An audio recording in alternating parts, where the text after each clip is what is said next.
With the audio feedback, I kept a very simple approach and got a small voice recorder and used it in formative assessment and feedback to queries coming in by email to send the students a sound file in relation to comments and areas for development.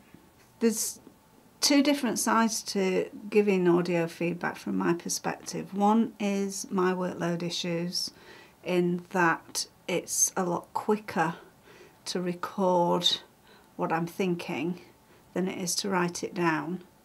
And secondly, because when you give feedback black and white, particularly when it's developmental feedback, it carries what I would call a sucker punch. It always comes across as being quite hard, quite bald. Students don't get the tone of voice, they don't get any empathy inside a written text, whereas if it's coming from the voice, you can explain yourself a little bit more and in more depth and breadth than it when writing. But they hear the tone, and the tonality takes away the harshness of the written word.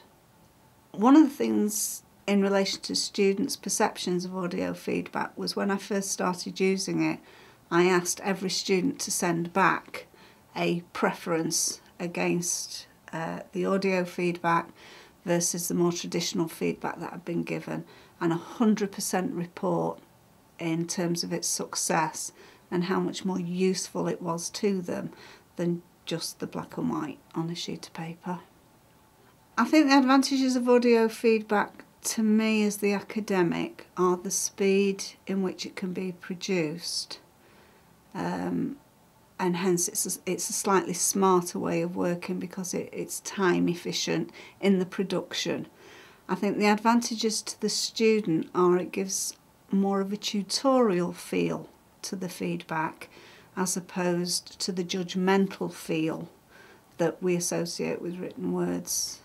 Disadvantages for me have been very much in trying to track back feedback that I've given on a previous occasion, because you can store the file, storage isn't particularly a problem, you can rename it in relation to dates, so tracking the feedback isn't a problem. But if you've given 10-15 minutes of audio feedback, then in order to find the reference point, you've got to listen to that 10-15 minutes of feedback until you find it. And that for me became the big disadvantage and the reason why I wasn't using it in summative feedback. The advice I would give would be think very, very carefully about the reasons why you are using it and what you want it to do. There can be challenges in reference to the phrases that you're using and how you put that feedback together. There's a danger in being too informal if it's a formative feedback process. And think carefully about the software that you want to use to support it and what the students have got to engage with it.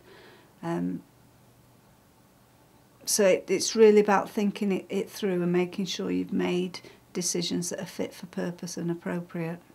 In terms of developing what I've been doing and taking it forward, I'm concerned to find a solution to the issue of tracking the feedback at a later date and being able to return to what you've said should students give you follow-up.